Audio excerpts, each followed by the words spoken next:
नमस्कार दोस्तों, स्वागत है आप सभी का प्रतियोगिता वर्ल्ड में। पॉलिटी की सीरीज में आज तीसरी क्लास है जिसमें हम उद्देशिका को कवर करेंगे।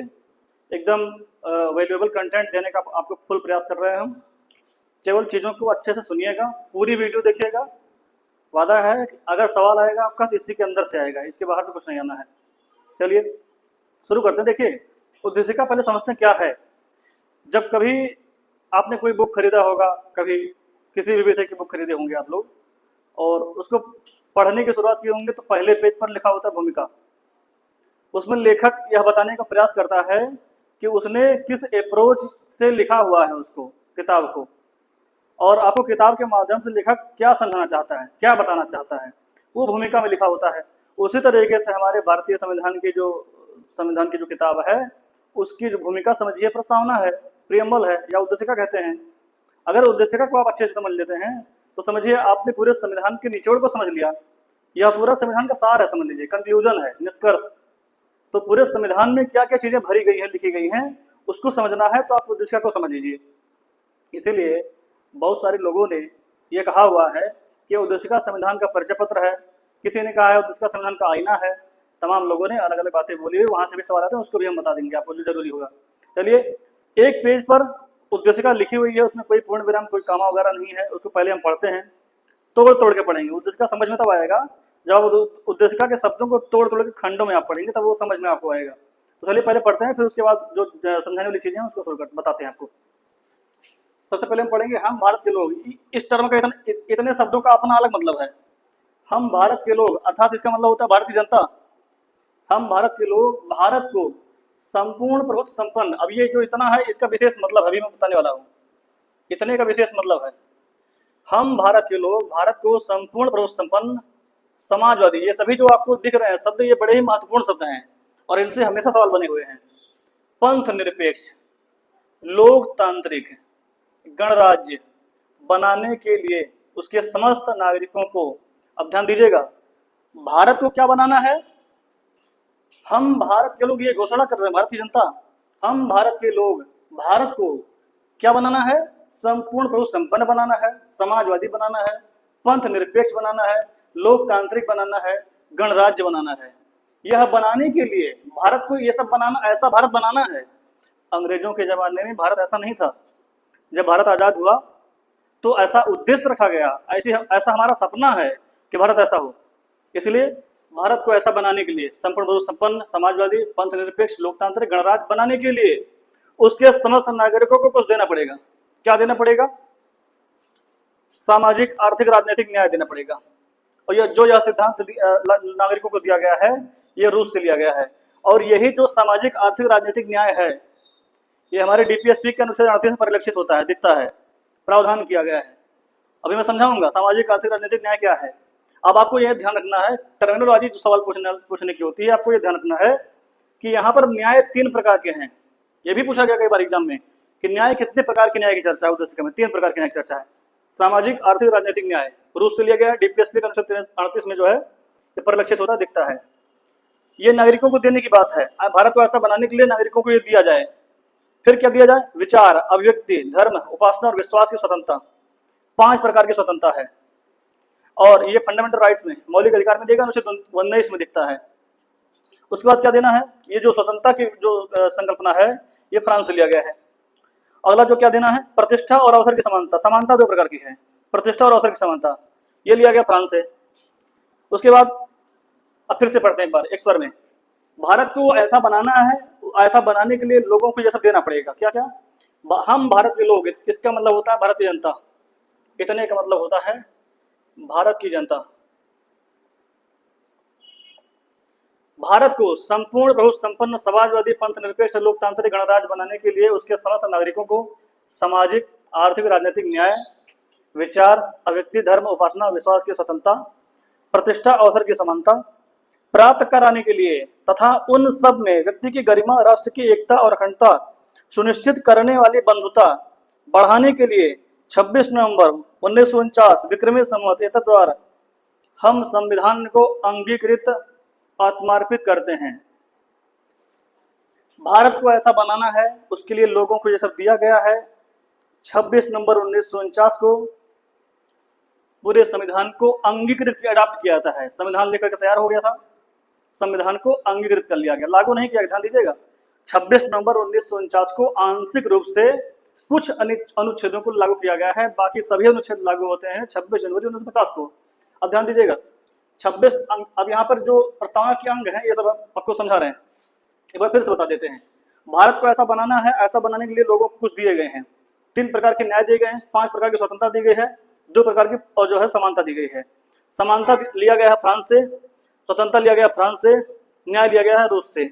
और ये जो न्याय की व्यवस्था है वो डीपीएस में परिलक्षित होता है हमारे संविधान के, जो स्वतंत्रता दी गई अनुच्छेद 19 में परिलक्षित होता है। और आपको यहाँ दिख रहा होगा कि बंधुता, जो यहाँ राष्ट्र की एकता और अखंडता बढ़ाने वाली जो बंधुता है, उसका जो उल्लेख है वो हमारे संविधान के मौलिक कर्तव्य में अनुच्छेद 51 का में दिखता है। और दूसरी चीज यहाँ पर दिया गया जो डेट है, इस डेट को ध्यान रखिएगा, इसी डेट को स्वीकार किया गया है हमारे संविधान को, 26 नवंबर 1949 विक्रमी संवत। आप लोग चक्रवर्ती राजा विक्रमादित्य के बारे में जानते होंगे, उनके द्वारा 57 ईसा पूर्व में विक्रमी संवत शुरू किया गया है। और भारत सरकार होली, दिवाली इत्यादि जो त्योहारों की छुट्टी करता है इसे संवत पर आधारित करता है।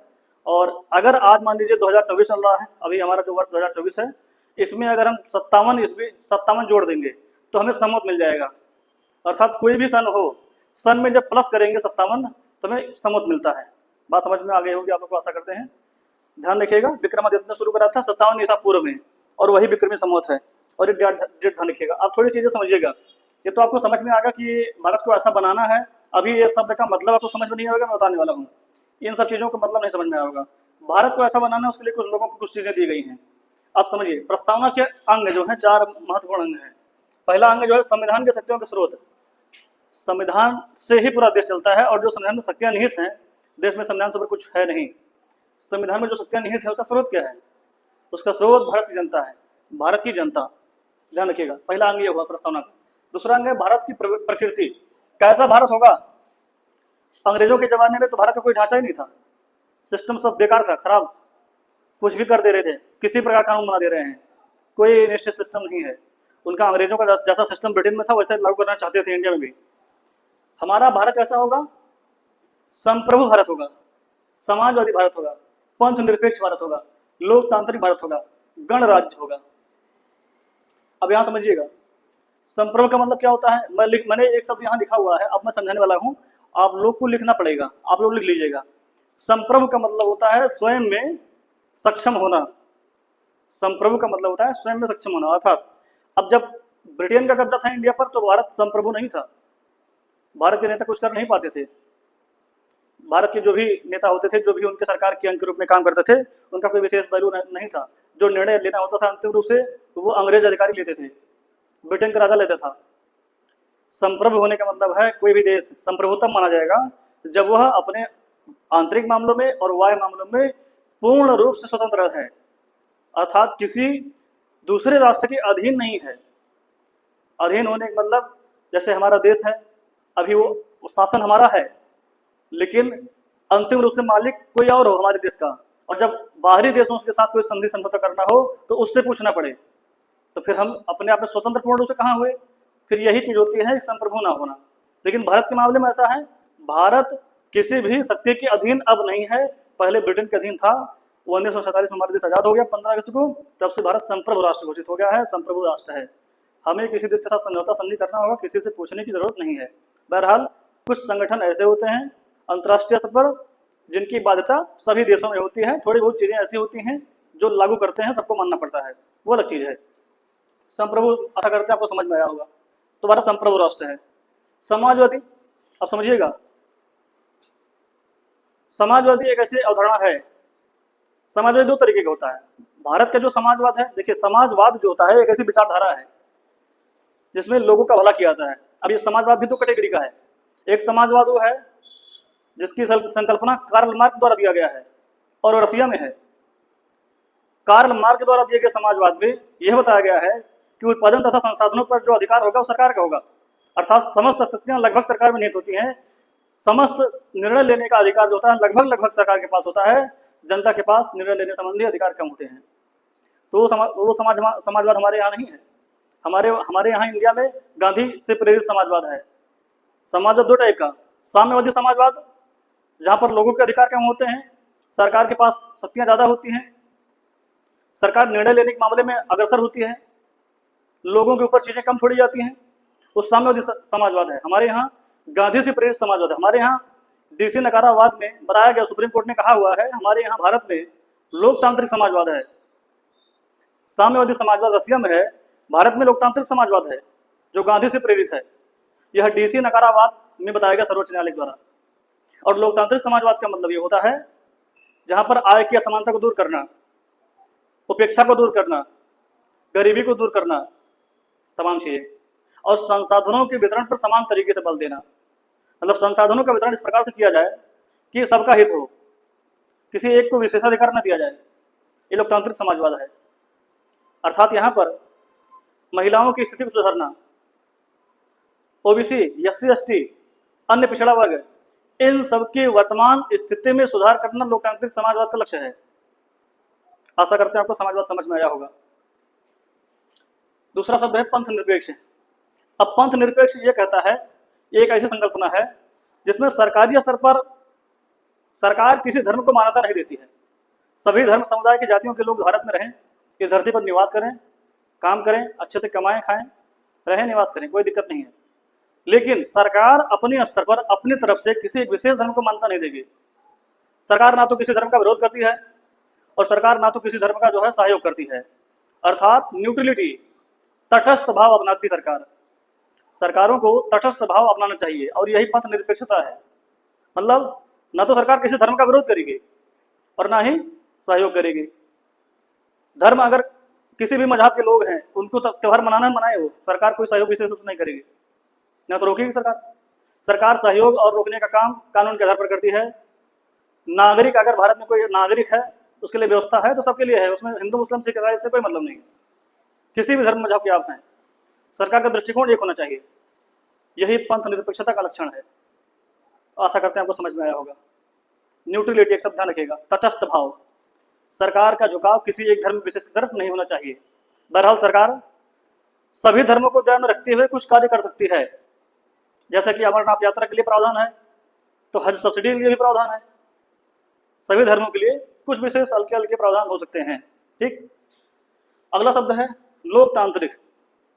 अब समझिएगा, लोकतंत्र एक ऐसी अवधारणा है शासन की जिसमें जनता के पास समस्त शक्तियां विद्यमान होती हैं। जनता अपनी शक्तियों का प्रयोग अपने द्वारा चुने हुए जनप्रतिनिधियों, रिप्रेजेंटेटिव्स के माध्यम से करती है। शक्तियां जनता में निहित हैं। जनता अपनी शक्तियों का प्रयोग अपने द्वारा चुने गए प्रतिनिधियों के माध्यम से करवाती है। यह लोकतंत्र है। अब लोकतंत्र दो प्रकार का होता है, प्रत्यक्ष, अप्रत्यक्ष। अब लोकतंत्र में जो अप्रत्यक्ष लोकतंत्र है वो दो प्रकार का होता है। एक राजशाही लोकतंत्र होता है, एक गणतंत्रात्मक लोकतंत्र होता है। लोकतंत्र दो प्रकार का होता है, प्रत्यक्ष, अप्रत्यक्ष। अप्रत्यक्ष दो प्रकार का होता है, राजशाही और गणतंत्रात्मक लोकतंत्र। राजशाही लोकतंत्र का मतलब यह है, वहां लोकतंत्र तो है परंतु वहां का राष्ट्राध्यक्ष चुना नहीं जाता है, वंशांगत है, वो राजशाही है, जैसे ब्रिटेन में। हमारे यहाँ गणतंत्रात्मक लोकतंत्र है। हमारे यहाँ जनता में वास्तविक सत्ता निहित है, अंतिम सत्ता जनता में निहित है। तो उसके साथ साथ देश का राष्ट्राध्यक्ष चुना जाता है, अप्रत्यक्ष या अप्रत्यक्ष रूप से उसका चुनाव होता है। गणतंत्र वंशांगत शासन का विरोधी है। राजा जैसा सिस्टम नहीं होगा कि राजा ही तय करेगा अगला राजा कौन होगा, नहीं। अब जनता तय करेगी अगला राजा कौन होगा, अगला प्रधानमंत्री कौन होगा, जनता तय करेगी। ये गणतंत्र है।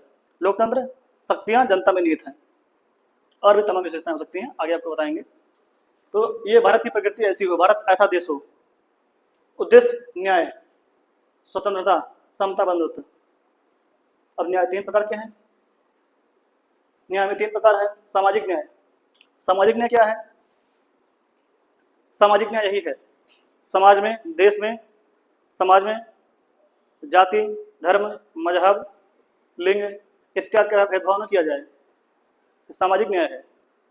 सभी के लिए एक दृष्टिकोण रखा जाए, महिलाओं को उत्थान किया जाए, एससी एसटी का, पिछड़े वर्गों का उत्थान किया जाए, सामाजिक न्याय है। अगला आर्थिक। आर्थिक दृष्टिकोण से लोगों के अंदर लोगों में भेदभाव न किया जाए, यह आर्थिक न्याय है।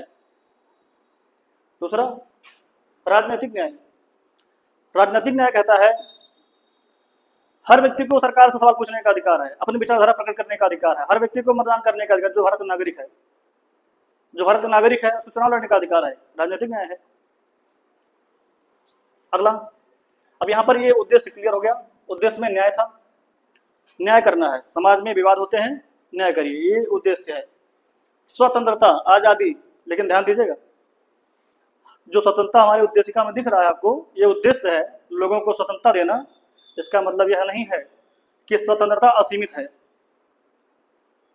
स्वतंत्रता सशर्त है, शर्त के बिना नहीं है। अर्थात लोगों को स्वतंत्रताएं दी गई हैं, लेकिन वो संविधान में लिखी हुई सीमा के भीतर, उस पर प्रतिबंध भी हैं। हमें मौलिक अधिकार प्राप्त हुए हैं तो हमारे पर कुछ प्रतिबंध भी आरोपित किए गए संविधान के द्वारा। अर्थात हमें आज़ादी मिली हुई है, लेकिन इसका मतलब ये नहीं मिला हुआ है कि हमको लाइसेंस मिल गया है कुछ भी करने का, हमें लाइसेंस नहीं मिला कुछ करने का। हम प्रतिबंधों के अधीन स्वतंत्रता प्राप्त करते हैं। अर्थात हमारी स्वतंत्रता की जो सीमा है वो असीमित नहीं है, सीमित है। समता, अब आपको पता होगा मौलिक अधिकार भाग 3 में 14 से लेकर के 18 तक समानता के बारे में पूरा प्रावधान है। लोगों के बीच में समानता होगी, इक्विटी होगी, बंधुत्व, भाईचारा बढ़ाया जाए। अनुच्छेद 51 का भाईचारा बढ़ाने के लिए कुछ प्रावधान किए गए हैं। लोगों को समझना चाहिए, इन सब बातों पर ध्यान देना चाहिए, लेकिन लोग धर्म और जाति मजहब को लेकर के आपस में उलझे रहते हैं। अब ये चौथा अंग जो है अंगीकार करने की तिथि, जब संविधान को एडॉप्ट किया गया 26 नवंबर 1949, ध्यान दीजिएगा, इसी तिथि पर विधि दिवस मनाया जाता है, विधि दिवस। अगला जो डेट है 26 जनवरी, कुछ लोग कंफ्यूज हो जाते हैं। 26 नवंबर 1949 को आंशिक रूप से संविधान को लागू किया गया और संविधान को स्वीकार किया गया, ये विधि दिवस है। 26 जनवरी 1950 को संविधान लागू हुआ और तब से मनाया जाता है 1950 से गणतंत्र दिवस।